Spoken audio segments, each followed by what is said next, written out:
Welcome to Daisha Breedlove Presents. Now, for those of you that are new to the show, every week I like to touch base on inspirational topics with inspirational guests who can help make your life a better one. So my guest today, she is a model. She's also a director named Rayna. So let's meet her today and hear all about her journey in the entertainment industry and how she got to where she is today. Okay, so Rayna. Hi, girl. Hey, girl. Oh my goodness. Rayna's also one of my good friends. So I was super excited to have you on.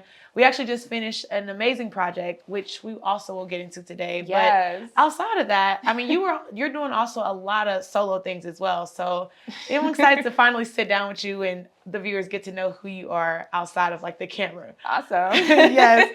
Okay, so let's first start at the beginning. Okay, so tell us where Rayna is originally from and what first sparked your entry to even get into the entertainment industry, modeling specifically? Because we actually met on set at a photo shoot. Yeah, that's how we did it. Yeah. It was like a photo meet that we did. That's what I remember. Yeah. Yes. It was so much fun. It was a lot of fun. Yeah, so tell us where you're from and what kind of sparked that interest. Well, I was born and raised in Long Beach, California to a single mother. And I grew up a lot around in Carson, Compton, Torrance, Hawthorne. I was really around in California a lot, but Long Beach has always been my home. And what really sparked me to get into modeling, it was really my family. They've always told me, said, Rayna, you're so tall. Have you ever thought of getting into modeling? And knowing myself, I'm like, not really. I never really saw myself as a model, but once I gave it a shot, just starting doing photo shoots, I didn't even, know I was capable of doing this stuff. And I was amazed with myself. So I said, you know what,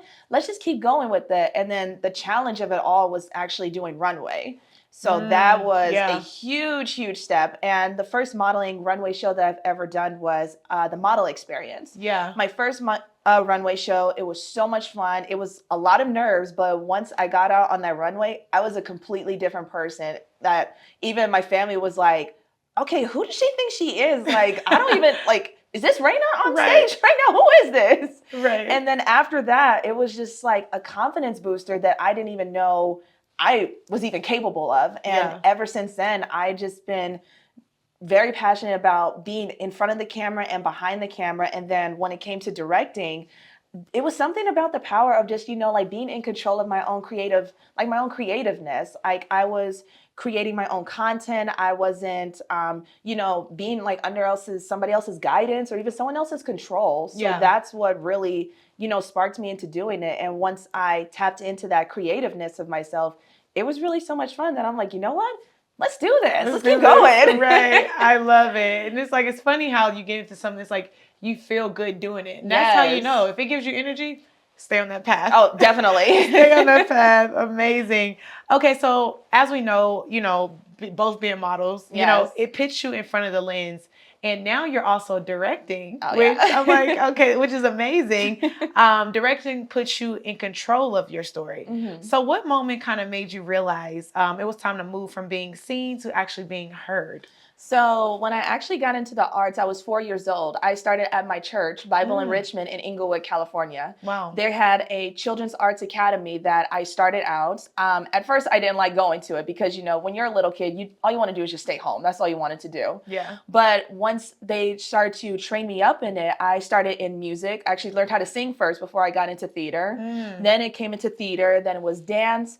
And then after that, it just really opened up like a side of me I didn't even know. But the beautiful thing about the arts, it was a safe space for me because growing up, me and my mom, we had a very, very tough household. There was a lot of trauma. There was a lot of abuse going on in there, but it was my safe haven. It was an escape for me. But, the more I got into it, I felt more like myself. I was free.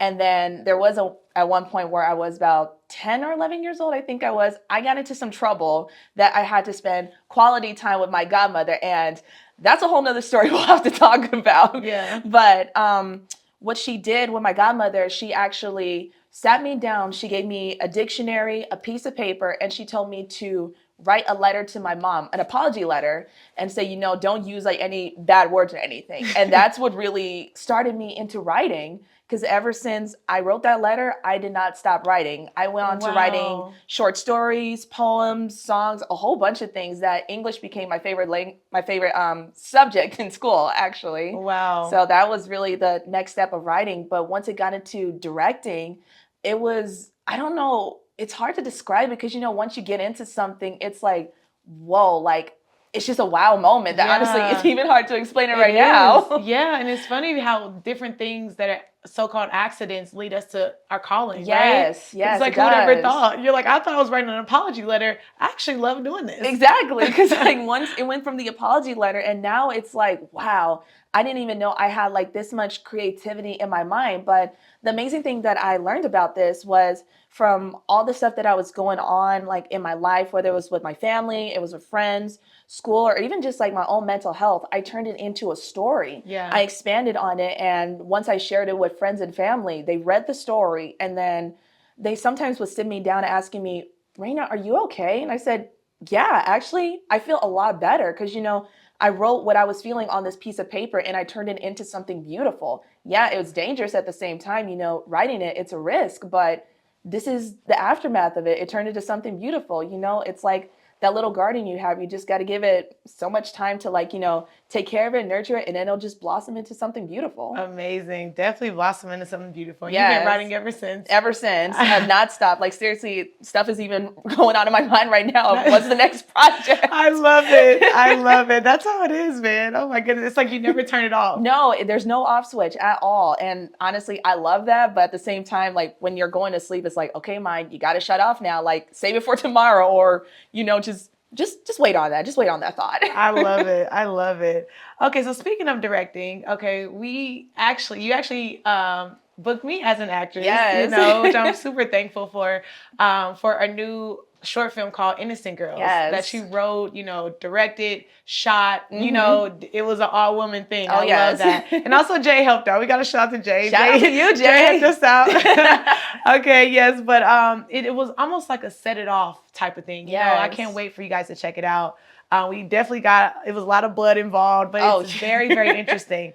So Innocent Girls, to briefly kind of touch base on it, it's bold, it's emotional, it's raw. And as I said, it's almost like set it off, you know, kind of set it off coded. So when you did write that, Rayna, what were you most kind of determined to tell through this film? So with this film, it really was the inspiration of Set It Off. You know, you don't see many movies with women, you know, taking matters into their own hands, like not really since the 90s from what I've seen. Yeah. And a lot of the time I wanted to base a lot of the things my characters went through with some things that I actually went through myself. Yeah. So when I wrote this, it's like, you know what? I really want there to be a movie where it makes people uncomfortable, but you know, they can't take their eyes off it. Right. So that was the challenge. I said, you know what? Let me just do that. And, you know, there was draft after draft after draft. And then, of course, when we shot it the first time, then there was the huge pause of, you know, going back and then making sure it was the right amount of, you know, comfortability for people to watch it. But, you know, it still made them wonder, like, okay, wait a minute, like, I need to know more about this. Like, it's a teaser. Yeah. So then when I went back to watch Set It Off, you know, there was a lot of scenarios that these women went through that honestly, it even made you uncomfortable. Yeah. So it was just something that I wanted to do. I wanted to challenge myself. And as a writer, I know myself of just doing everything, just keep it very condensed, like in a box. But it's like, no, don't be afraid to, you know, just go out of that box. Don't be afraid to have, you know, something that's going to make something, you know, or somebody uncomfortable. Exactly. Don't be afraid to be explicit. Don't be afraid to be vulgar. Like, that's art. Just do it. If it makes somebody uncomfortable, you know what? Yeah. That sounds like a you problem, not a me problem. Exactly. I just wrote it. So that's just me. Amazing. And like you said, it's still, they can't keep their eyes off of it. Yes. No matter how uncomfortable, it's like, oh, I don't want to,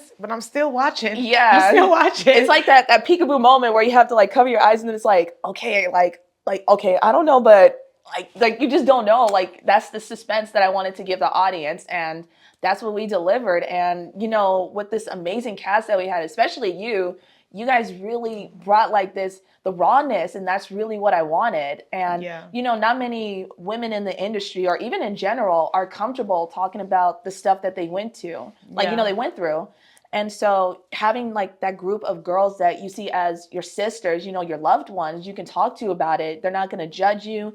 They're not even going to say, what you did was wrong. Like, you're sitting there, you're letting yourself be vulnerable in that moment. So just with that story, it's like, don't be afraid to be vulnerable. Don't be afraid to tell us what happened, even if it is something that is like a, what the heck moment. Like, just tell us, because that's what we're here for. This is the safe space. And in the eyes of, us as women, it was self-defense. We have that natural instinct of protecting ourselves. So, Yeah. you got to defend yourself. You have to defend yourself. I love it. I love it. And yeah, you guys got to definitely check it out to see more. We're not going to give y'all all the juice, but with that being said, it's definitely something you want to definitely watch. So we'll definitely stay tuned for that. But yeah, I'm excited for that project to be released. Me too. I am. Excited. And when can everybody expect to see it? Oh man, I would say sometime in April, maybe even in May too. I'm still editing all the pieces together, and a little exclusive, a teaser trailer will be coming out in a couple of weeks. Nice. So, stay tuned for that. And we're trying to get everything together of booking a theater to host it for us. Aww. And definitely, submit it to film festivals, because I believe this is something that should be out there for the world, even be an inspiration for young girls of not being afraid to speak up. Amazing. Amazing. Okay. So spiritually speaking, what part of yourself were you most kind of determined to tell through this film? Well, it really took a lot of patience, a lot of trust in God to really get through this, because I'm knowing myself, I like to just jump right into things. That's just me. I just want to just go, just do it. But yeah, I never really had the moment to be patient to just say, you know what? Let's just wait a second to see how this works out. Because, maybe there's pieces of the puzzle that's being missed, or there's something I want to add into it. Right. So that was something I really had to sit down. I had to have a conversation with God and just say, you know what, God, I'm giving this all to you. I'm putting this all in your hands. Lead me, show me what I have to do, and help me be on the right path, because I know there's going to be a lot of roadblocks. There's going to be a lot of potholes, like everything. So help me spiritually, emotionally, even mentally get prepared for this, because I know it's going to be a bumpy road. Yeah, amazing. So just patience. Yes, a lot of patience. Patience. I love that. Okay. So again, spiritually speaking, so what part of yourself were you confronting or healing while you actually directed this project? So you would say patience, or was there anything else you would say you were kind of, would it be like being more bold? Definitely being more bold and having more confidence in myself. I will say this, I did go through some therapy just to get over some trauma that I went through as a child, because I know that was something that was unresolved. And of course, that was something that I really tapped in with my art. So when I went through my therapy, I got myself together. Even when I was diagnosed with my stuff, I said, you know what? I'm not going to let those little things affect me. I'm going to actually tap that into my artistry. So when it came to, taking that initiative and challenging myself, I said, you know what? I can't be scared anymore. I can't worry about how people are going to see me, how they're going to judge me, or even just assume, oh, she's going to do this or she's going to do that. No, that's not who I am anymore. I've had to really unlock that box and to say, you know what? If you guys don't like it, that sounds like a you problem. Exactly. That sounds personal. Exactly. That's something my mom says. That sounds personal. Yeah. So you know what? Just do it. And that's really what helped me so much. I wasn't afraid to just be who I am as an artist. And honestly, I'm proud of myself for doing that. And I really looking forward to all the stuff I have, going on, and more stuff coming soon. I'm really excited about it. I love that. Yes, we all are definitely excited, because again, you are working on another project, which we'll briefly touch base on before you get out of here today. Okay, but as a woman now stepping into leadership on set, what did you have to kind of unlearn in order to fully step into your power now as a director? So really stepping into this, I learned a lot from really just observing. That was the thing. I'm a very big observer. So growing up back to when I was being trained up in my church through CAA, Children's Arts Academy, I did my first theater show with we do ministries. We don't perform. That's always what we say. We don't perform, we minister. Nice. So when we did that, I always looked around to see what the instructors were doing, how they were directing us, how they were doing the lighting and stuff. Even watching the other children in the program, like I know everyone's lines. I knew their cues. I knew what direction the director was going to say, even just off the back of my mind. And so with that, that's really like what I just stored it into myself more and more. And just, it almost felt like a Pandora's box, just like staying deep inside me, until there was a moment where it's like, okay, you know what? Now it's your time to open that box and be all that stuff that you learned. And I have to give a huge shout out to all the women that really trained me up on it. It was my mom, Miss Cynthia, who taught us sign language. And, you know, if it wasn't for her, I would not know how to do sign language. Even when I do broken sign language, she knows what I'm saying. And even it was amazing just learning that from her. My godmother, Pastor Rayna Lewis, who trained me musically. She trained me by ear. There's so many women that helped me through this that honestly, I have so much love for them that I still work with them to this day. And, you know, I learn from them as I go, working with the children, still learning about how the ministry works in the arts. And it's amazing how we're doing all these things for the kids. And, you know, now I am officially an instructor with them as a media instructor to do production with the kids, to do production and promo for the academy. And we're just growing from there to see where it goes. And, you know, who knows what else God has in store for me. Amazing, amazing. Oh my goodness, well said. Okay, so you would say just basically you had to just unlearn trust to how to just not do things yourself, but kind of just be able to work as a team. And allow women to lead. And, you know, now you're leading as well. I love that. Okay, so get a little personal. But as we know, like us women, sometimes we can kind of carry silent pain, right? So what do you kind of hope women feel released or kind of recognize after watching Innocent Girls? Because it's pretty deep. Oh, yes. It's pretty deep. It is. Yeah. With this, I really hope women they grow to not be afraid to speak out. I know we live in a society where, you know, once we say something, a lot of people would just assume, oh, maybe, you know, she wore something to make it happen or she said something to initiate it. You know, it's just the assumption. So as women, we have to really just not be afraid to speak out, even if somebody, you know, just assumes we did this and did that. No, we know our truth. We know what we did, and we had to do what we had to do in order to protect ourselves. And with this story, you know, it's a moment where we just have to, you know, even be with people that we trust 100%, even though there is going to be parts of us where we feel like, oh, I don't know if I can trust them with this information because I don't know if they're going to tell on me or, you know, if they're not even going to want to be around me. So it's definitely not being afraid of, you know, just being outspoken. Like, don't be afraid to tell what happened to you. Yeah, it's going to be a lot to speak on, but, you know, it's okay to be afraid. But, you know, if you tell us your truth, then we know how to look out for you. We know how to take care of you because mental health is a very serious thing. Oh, yeah. And honestly, definitely having, you know, how they say it takes a village to raise a child. It takes a village just to be a woman in general. So it's the same principle. Yes, I love that. Awesome. Yes, super excited for this project. Okay, so as we kind of wrap this up, a couple more questions for you. So as we mentioned, your journey, you spans have been modeling, acting, and now directing. What version of Rayna are you becoming now that didn't actually exist before? I would say the one who just did not care what people thought of her. I know growing up, I did get bullied a lot as a kid, which honestly really like affected my self-confidence that I didn't even want to be outside. I didn't even want to look a certain way. But the more I blossomed in a way, I just said, you know what?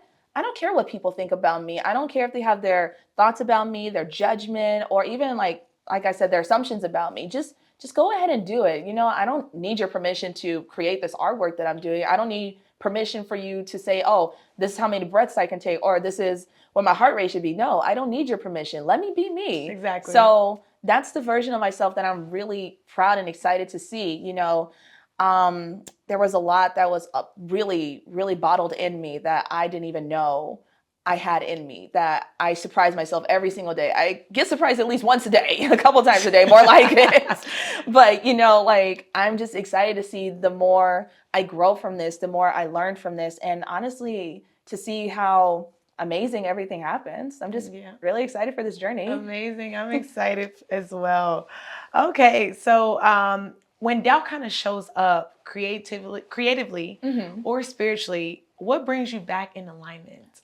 It really takes a lot of really spending time with God and even just listening to music. There's a lot of music I listen to that really uplifts me. I go through a lot of my old songs that I listened to when I was in church growing up and just hearing not only just like the melody, but the message in the songs, just saying, you know, you don't have to worry. God's got it. Like, it's all in his hands. Like, somebody's watching over you. There's, you know, Take Me to the King. There's so many different beautiful, beautiful songs that helped me pulled myself back together and said, you know what? You're going to go through this battle. And obviously, yes, you're going to get hit with so many different things left and right that you're going to want to just stay down. You're just going to want to take those scars, take those bruises, everything. But, you got to keep fighting, because at the end of the road, you're going to be just fine. And that's really helped me so, so much. I love it. So definitely just connecting to God and the higher Yes. power. And music is good therapy. It is. It's Music very, is very good therapy. Amazing. Okay, so last but not least, if you could leave any future entrepreneurs, filmmakers,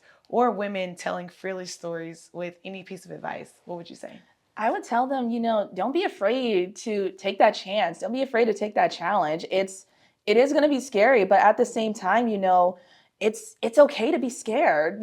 That's part of the journey. You got to go through levels and stages of fear to get where you want to be. Yeah, it's going to be that one baby step that you're going to have to take through the nails, the pieces of glass, everything. But you know what? Once you get past all that, it's really going to be the best experience you've ever had in your life, that all you want to do is just keep going. Like, no matter how much you're going to get hit with, no matter how many walls you got to climb over, how many people you got to go through, even a lot of no's you have to go through. Like, don't be afraid to take that challenge. Just go for it. Don't be afraid. Like, if somebody tells you no, go in another direction. If somebody says no again, go in a different direction. You just keep going and going until you either get that one yes or you do it yourself. Just don't be afraid to do it. Don't be afraid. Yes. I love that. Awesome. Well, definitely, like I said, stay tuned for Innocent Girls. And before you get out of here, you also are directing and casting for another film that you're doing. I am. So this one, this one is a very deep personal story for me. I will say it was something that I had to get off my chest, because this is a love story. This next one that I'm doing, it's called Thank You for Loving Me. It's a story about two people that are deep in the industry, that love what they do and they love each other. But in that moment, you can tell that, they're drifting apart. Like, it's not there anymore. So you have to make the choice. It's either the love for your career or the love that you have for yourself. So it's that decision you have to make as a couple. And with this story, it's gotten so deep where it's like, wow, I almost want to cry myself. I even cried a couple times writing this. Oh my goodness. And it was just, wow. And this story is inspired by somebody I still love, dear to my heart. And if it really wasn't like with this person that I was with, he did inspire me to, take that initiative and not be afraid to challenge myself. So, I do want to really give him the appreciation for that. And he is the inspiration for this film. But, the casting is open. We are going to extend it for a couple more days, and we're going to get into production very, very soon. Awesome. Excited. So definitely check that out, you guys. And tell everybody who is looking, to become an actress or be a part of the film, or even just keep up with all the amazing things that you're doing, where is the best place to find you? So the best place to find me is on Instagram. My Instagram is @It's Just Rayna 3_. And if you guys want to know more with the company is @Blurrain Productions. So definitely check it out for any castings and anything else going on, because you know what? We got so much work to do, you guys. We're just getting started. Amazing. Yes. Well, thank you so much for joining us. Thank you for having me. Of course. Yes. And I'm so excited to continue to see all the amazing things that you're doing, and also celebrate our project that we did together. Oh, yes. Because honestly, I can't wait for the world to see it. And I really can't wait for you guys to see it. Yeah, honestly, I'm excited. I'm a little nervous because, again, it's such a vulnerable state. Yes. But no, I'm excited to see it. Thank you so much. I'm excited for it. Yes. And again, that wraps it up, you guys, for Daisha Breedlove Presents. I will attach all of Rayna's information so you guys can definitely check her out. And also, if you want to be a part of our next film, you can also submit to that as well. So again, that wraps it up for Daisha Breedlove Presents. I will see you guys next week with another inspirational guest and another inspirational episode.